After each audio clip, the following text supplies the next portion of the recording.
ನೋಡಿ ಸ್ನೇಹಿತರೆ, ನಾನಿವತ್ತು ನಿಮಗೆ ಹಮಟೆಕಾಯಿಂದ ಹೆಲ್ದಿ ರಸಮ್ ಹೇಗೆ ಮಾಡೋದು ಅಂತ ಹೇಳ್ಕೊಡ್ತೀನಿ. ನಂದು ಹಿಂದಿನ ವೀಡಿಯೋಲ್ಲಿ ನೋಡಿದ್ದೀರಲ್ಲ, ಹಮಟೆಕಾಯಿ ಚಿತ್ರಾನ್ನ ಮಾಡಿದ್ದು, ಅದೆಲ್ಲ ನಿಮ್ಗೆ ಇಷ್ಟ ಆಯಿತು ಅಂದ್ಕೊತೀನಿ. ಅದೇ ರೀತಿ ಹಮಟೆಕಾಯಿ ಉಪಯೋಗಿಸ್ಕೊಂಡು ಇವತ್ತು ಹೆಲ್ದಿ ರಸಮ್ ಮಾಡ್ಕೊಡ್ತೀನಿ. ಇದನ್ನು ನನಗೆ ಹೇಳ್ಕೊಟ್ಟವರು ನನ್ನ ಫ್ರೆಂಡು ಲಲಿತಾ ರಾಜೇಶ್ ಅಂದ್ಬಿಟ್ಟು. ಇದು ತುಂಬ ರುಚಿಯಾಗಿರುತ್ತೆ. ನಾನಿವತ್ತು ನಿಮಗೆ ಹಮಟೆಕಾಯಿದು ರಸಮ್ ಹೆಂಗೆ ಮಾಡೋದು ಅಂತ ತೋರಿಸ್ತಾ ಇದ್ದೀನಿ.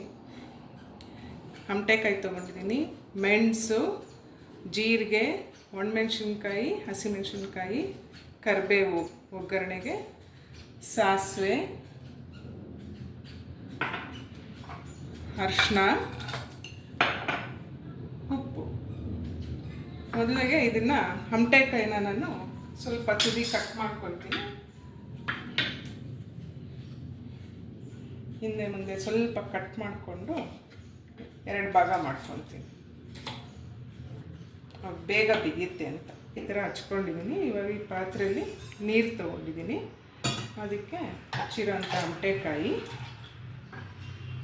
ಇದು ಮೆಣಸಿನ್ಕಾಯಿ ಇಟ್ಕೊಂಡಿದ್ನಲ್ಲ, ಮೆಣಸಿನ್ಕಾಯಿ ಮತ್ತು ಸ್ವಲ್ಪ ಅರಿಶಿನ. ಇದನ್ನು ಇವಾಗ ಬೇಯಕ್ಕೆ ಇಡ್ತಾಯಿದ್ದೀನಿ.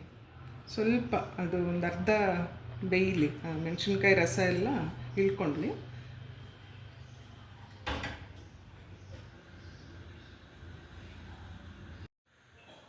ಇವಾಗ ನಾನು ಜೀರಿಗೆ ಮೆಣಸನ್ನು ಕುಟ್ಟಿ ಪುಡಿ ಮಾಡ್ಕೊತೀನಿ. ಸ್ವಲ್ಪ ಇರೋದ್ರಿಂದ ನಾನು ಈ ಕುಟಾಣಿಯಲ್ಲೇ ಕುಟ್ಕೊತೀನಿ.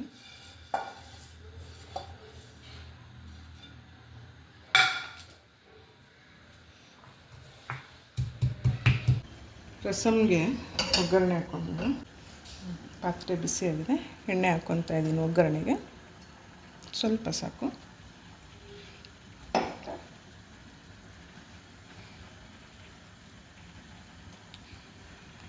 ಸಾಸಿವೆ ಹಾಕ್ತಿದ್ದೀನಿ.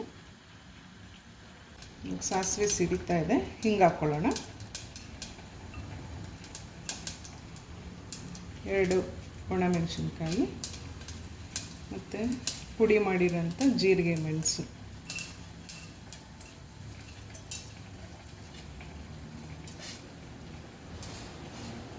ಕರಿಬೇವು,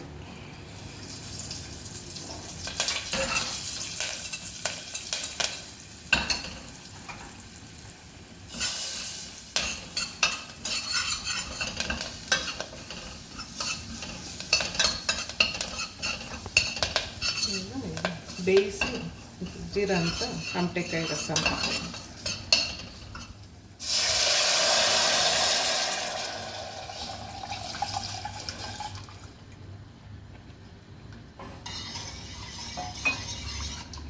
ಇನ್ನೊಂದು ಸ್ವಲ್ಪ ನೀರು ಹಾಕೊಳ್ಳೋಣ.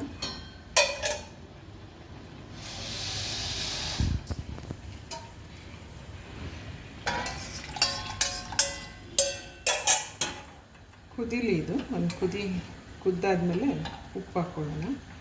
ಈ ರಸಮ್ಮು ಜ್ವರ ಎಲ್ಲ ಬಂದು ನಮಗೆ ಸ್ವಲ್ಪ ಬಾಯಿ ನಾಲಿಗೆ ಎಲ್ಲ ಸಪ್ಪೆ ಸಪ್ಪೆ ಅನಿಸ್ತಾ ಇರುತ್ತಲ್ಲ, ಆ ಟೈಮಲ್ಲಿ ಸ್ವಲ್ಪ ಬಿಸಿ ಅನ್ನಕ್ಕೆ ರಸಮ್ ಹಾಕ್ಕೊಂಡು ತಿಂದರೆ ನಮ್ಮದು ನಾಲಿಗೆ ಸಪ್ಪೆ ಆಗಿರೋದು, ಬಾಯಿ ರುಚಿ ಎಲ್ಲ ಹೋಗಿರುತ್ತಲ್ಲ, ಅವಾಗ ಈ ರಸಮ್ ಅನ್ನ ತಿಂದರೆ ತುಂಬ ಒಳ್ಳೆಯದು. ಅಂದರೆ ಟೇಸ್ಟ್ ನಮ್ಗೆ ವಾಪಸ್ ಬರುತ್ತೆ. ನೋಡಿ, ಇವಾಗ ಹಮಟೆಕಾಯಿ ರಸಮ್ ಕುದೀತಾ ಇದೆ. ಉಪ್ಪು ಹಾಕಿರಲಿಲ್ಲ ನಾನು. ಇವಾಗ ಚೆನ್ನಾಗಿ ಕುದಿ ಬಂದಿದೆ ಅಲ್ಲ, ಇವಾಗ ಸ್ವಲ್ಪ ಉಪ್ಪು ಹಾಕ್ತಾಯಿದ್ದೀನಿ.